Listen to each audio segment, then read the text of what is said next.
What do you mean? You spent what on renovations? My voice shook as I stared across the table at my father, Paul. $25,000, he said casually, leaning back in his chair. You wouldn't believe how much better the place looks. Really, Liv, you should be proud of yourself. I froze, gripping the edge of the table as his words sank in. Proud? He was talking like I'd volunteered to fund this project. That's my credit card, Dad. You stole from me. Paul shrugged, his smug expression unwavering. Stole is a strong word, Liv. We're family. It's not like I took it from a stranger. Besides, you've got a good job. You'll earn it back in no time. The audacity of his words left me momentarily speechless. My father had always been self-serving, but this crossed a line I didn't even know he could reach. My name is Olivia, and I've spent my entire adult life building a career I'm proud of. I'm a financial analyst, and saving money is second nature to me. Over the past 6 years, I've worked tirelessly to set myself up for a stable future. That $25,000 wasn't just some extra cash lying around. It was years of discipline, skipped vacations, and careful budgeting. Paul, on the other hand, was the exact opposite. He loved to talk big, dream big, and spend big, but never with his own money. Growing up, I learned quickly that he could justify anything, borrowing things he never returned, brushing off unpaid debts, and turning every favor into a joke. Relax, it's just family, he'd always say. This time, though, I wasn't laughing. Do you have any idea what that money meant to me? I said, my voice shaking with anger. Do you even care that you stole from your own daughter? Paul rolled his eyes like I was the one being unreasonable. Oh, stop being so dramatic. It's just money.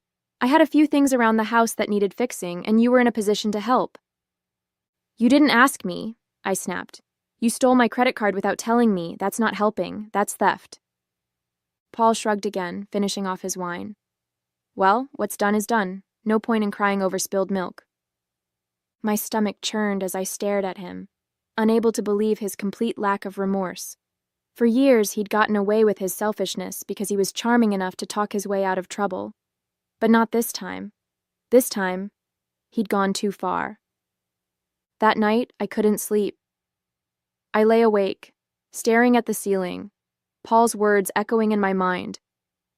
You'll make it back in no time. How could he act so casually after stealing from me? I'd worked tirelessly for years to save that money, only for him to blow it all on a whim. Finally, I got out of bed and grabbed my laptop. Logging into my credit card account, I scrolled through the transactions, my stomach twisting with each one. There it was. $7,500 at a home improvement store, $12,000 for roofing supplies, $5,500 for landscaping. Every single charge screamed of his self-serving indulgence. I clicked on the details, looking for anything that might give me leverage. My heart raced as I spotted the shipping addresses for the orders. They all pointed to Paul's house. I felt a flicker of vindication. This wasn't just a suspicion anymore.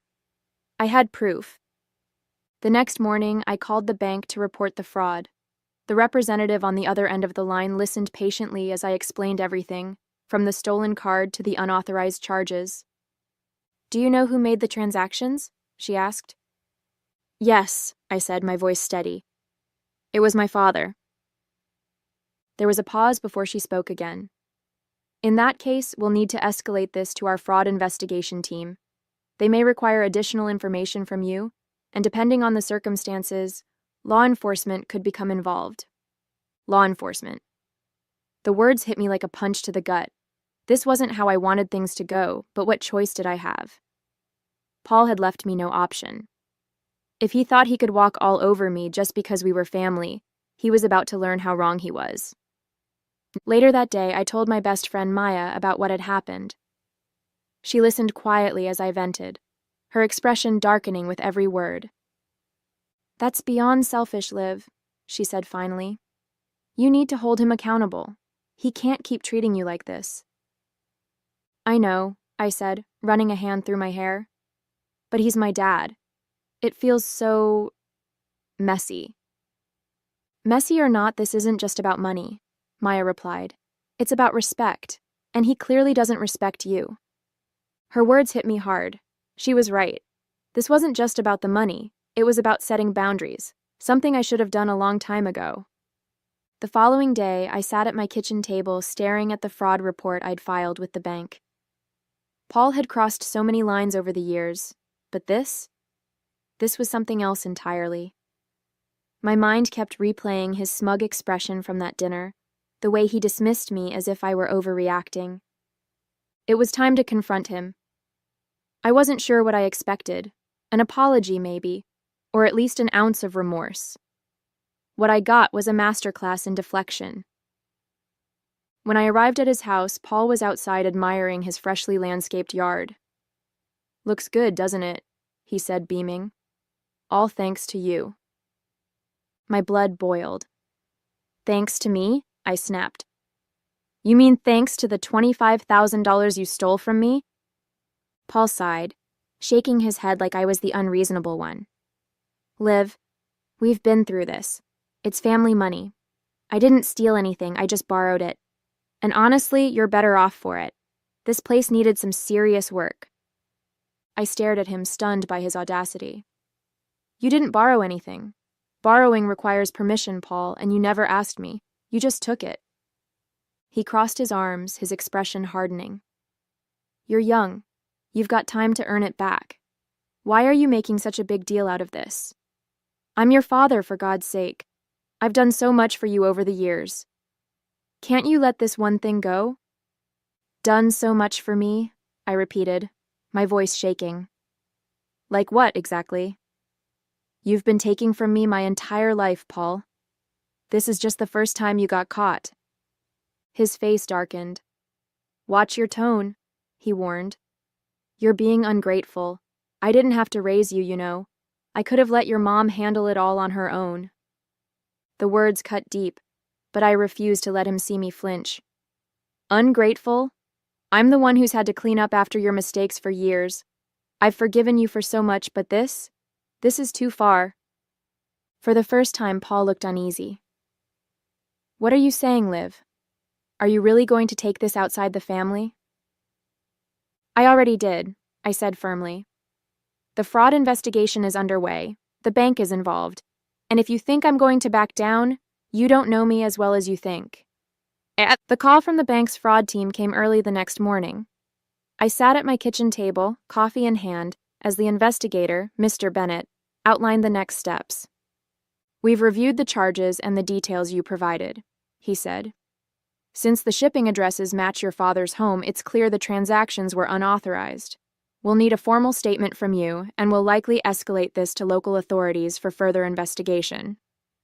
Hearing the words "local authorities" sent a wave of nerves through me. "Does that mean he could face charges?" I asked cautiously. "Yes," Mr. Bennett replied matter-of-factly. "It's theft. Plain and simple. The amount involved makes it a serious offense. It's up to the police to determine the exact course of action, but I'd recommend preparing yourself for that possibility." I thanked him and hung up, my hands trembling. This was really happening. For years, Paul had treated boundaries as suggestions, his charm and audacity allowing him to skate by without consequences. But now, his actions were catching up to him. I called Maya immediately to tell her what was happening. "He's going to lose it when the police get involved," I said, pacing the living room. "What if it ruins our relationship forever?" Maya didn't mince words. "Liv, what relationship? He's been walking all over you for years, and every time you let it slide, he just pushes further. This isn't about ruining anything, it's about protecting yourself." Her words hit me like a slap. She was right. I'd spent so much of my life trying to keep the peace, afraid to rock the boat, that I hadn't noticed how much of myself I'd sacrificed in the process. "I don't want to feel like this anymore," I admitted, my voice breaking. "Every time I stand up for myself, I feel like I'm the bad guy." "You're not the bad guy," Maya said firmly. "You're the one person holding him accountable. That takes courage, Liv. Don't let him make you feel otherwise." Her words stuck with me as I sat back down and stared at the fraud report on my laptop. This wasn't just about the money. It was about drawing a line in the sand. Paul needed to learn that actions have consequences, and if the only way to teach him that was through a fraud investigation, so be it. I picked up my phone and dialed Mr. Bennett back. "I'll file the statement today," I said. The fallout came faster than I expected.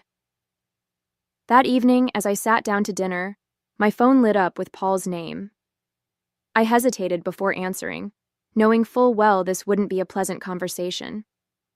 "Olivia," he started, his voice sharp, "I just got off the phone with the bank. Are you serious about this? You actually filed a fraud report against me?" "Yes, Paul," I said firmly. "I did. You stole $25,000 from me. What did you think was going to happen?" His tone turned defensive.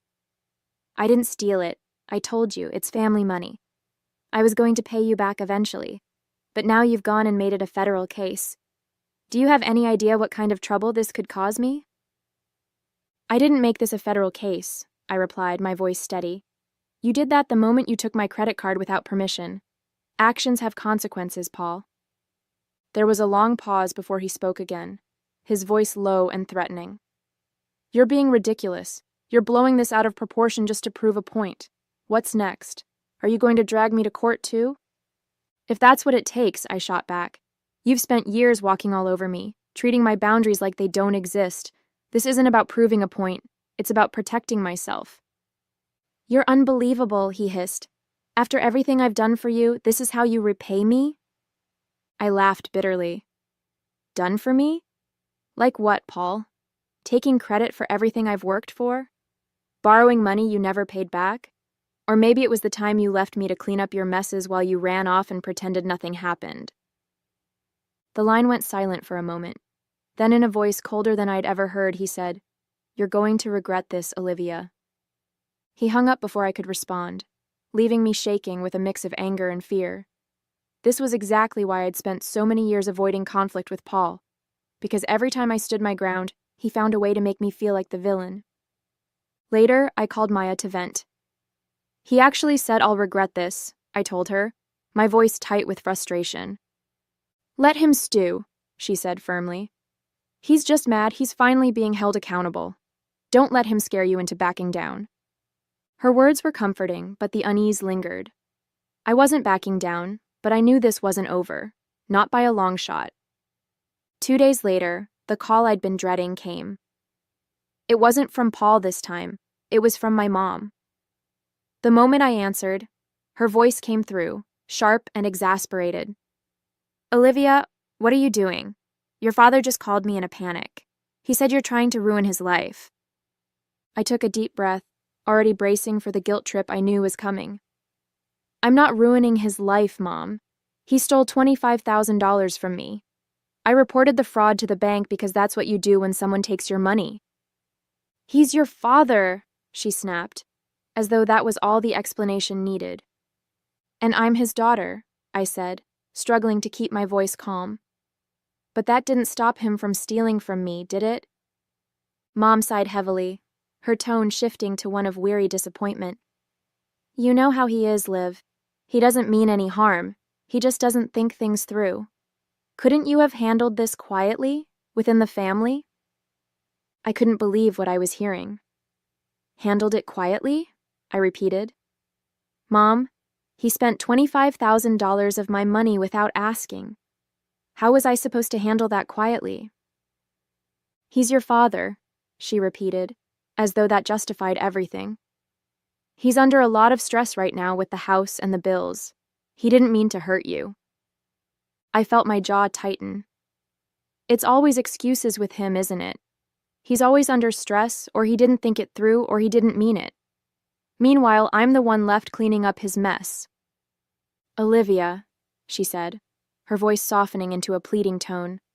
"Please, just drop this. The investigation is going to destroy him. You know how he gets when he feels cornered. He's already talking about how you're turning the family against him." I closed my eyes, trying to block out the swirl of guilt and frustration building inside me. "I'm not turning anyone against him, Mom. He did this to himself. and I'm not dropping it. For the first time, there was silence on her end of the line. When she finally spoke, her voice was colder. Well, don't come crying to me when this all blows up in your face. You've made your decision. Just remember that. She hung up, leaving me staring at my phone, the weight of her words settling over me. I wanted to cry, but instead I called Maya. Mom thinks I'm overreacting, I said, pacing the living room. Of course she does, Maya replied. She spent her whole life enabling him. But this isn't about her, Liv. It's about you. You're doing the right thing.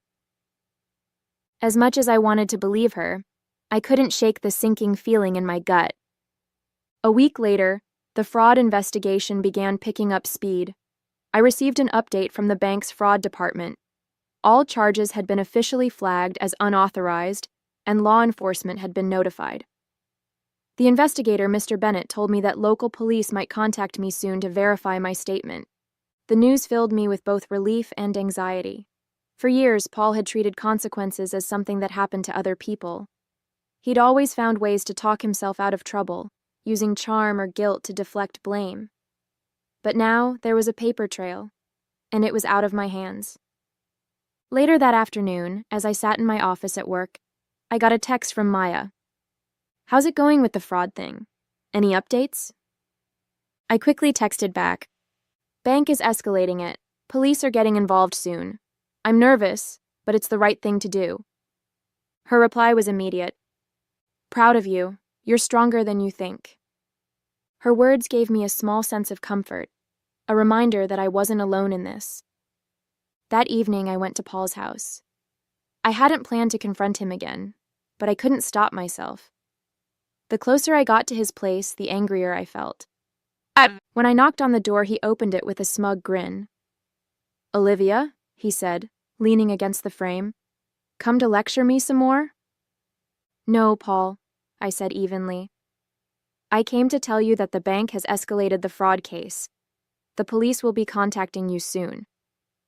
His smile faltered for the first time, but he quickly recovered. The police? Oh, come on, Liv. You're not actually going to let this go that far, are you? It's not up to me anymore, I replied. You made this bed and now you're going to lie in it. He stepped back, crossing his arms. You're really going to let the police come after your own father? For what? A little misunderstanding? Stop calling it a misunderstanding, I snapped. You stole from me, Paul. This isn't about family or generosity. It's about you finally facing the consequences of your actions. His face darkened and he took a step closer. Don't act like you're better than me, Olivia. You wouldn't even have that money if it weren't for me raising you. I laughed bitterly. Raising me? You mean using me as your personal ATM? That ends now. I turned and walked away, leaving him standing there, his confidence visibly shaken. The next few days were a whirlwind. The police called to schedule a meeting, asking me to bring all relevant documents, including the fraud report and transaction history. Sitting in that small, sterile room at the police station felt surreal.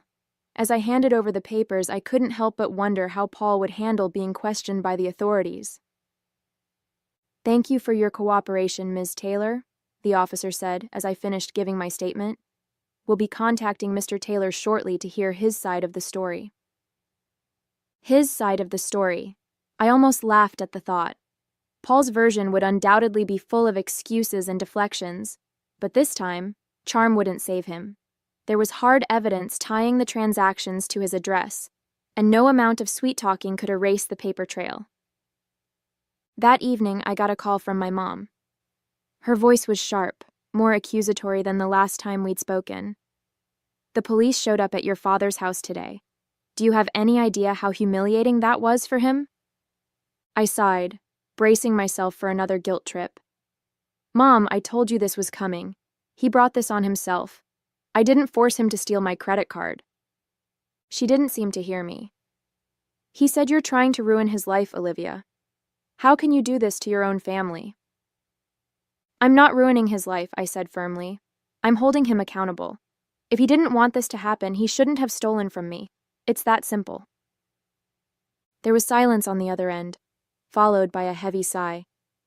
You've made your point, Liv. But don't you think this has gone far enough? I clenched my jaw, swallowing the lump of frustration rising in my throat. It's not about making a point.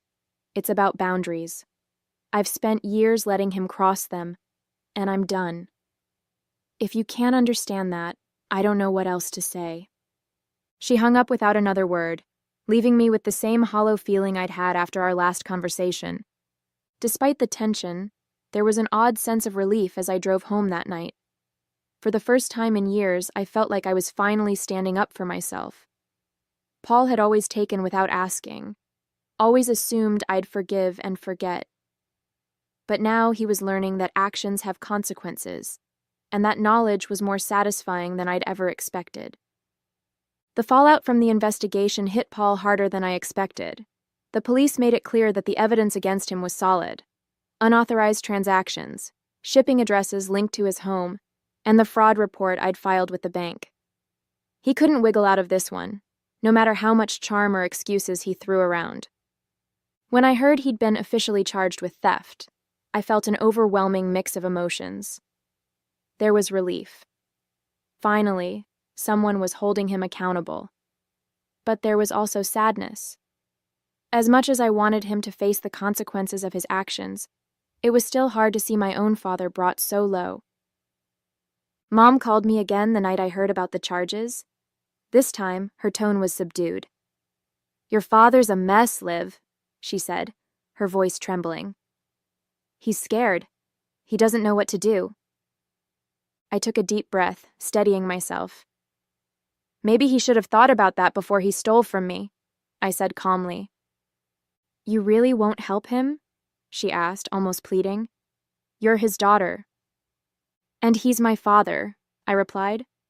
"But that didn't stop him from stealing from me, did it? He's not the victim here, Mom. I'm done letting him play that card." For the first time, she didn't argue.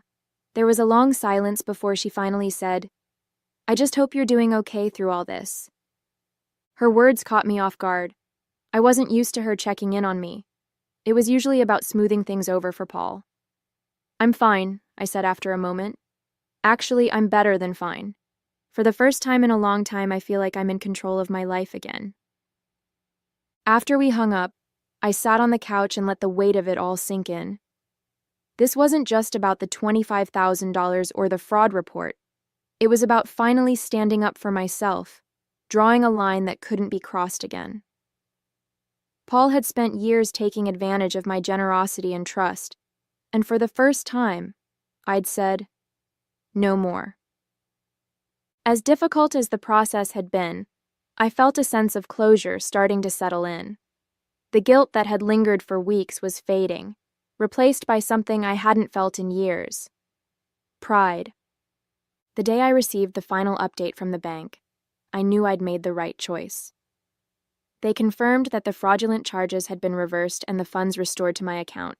For the first time in weeks, I felt the knot in my chest loosen. I'd done it.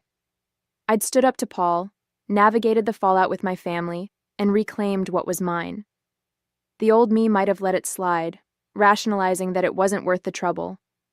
But this time, I'd drawn a line, and I'd stayed firm. Paul, on the other hand, wasn't doing so well. According to Mom, he was trying to negotiate a plea deal to avoid jail time. "He's devastated," she'd told me on our last call. "But I think he finally understands how much he hurt you." I wasn't so sure about that. Paul had always been good at playing the victim when it suited him, but whether or not he truly understood didn't matter to me anymore. This wasn't about him. It was about me. Over the next few weeks, I started to feel a new sense of clarity. My relationship with my mom was still strained, but I was okay with that. I wasn't going to spend my life tiptoeing around Paul's ego or bending over backward to keep the peace. Maya came over one evening, bringing a bottle of wine to celebrate the end of the ordeal. "To you," she said, raising her glass, "for proving that boundaries are non-negotiable." We clinked glasses, and I couldn't help but laugh. "I guess I needed a $25,000 wake-up call," I said. "Better now than never," Maya replied. "You're stronger than you think, Liv. Don't forget that."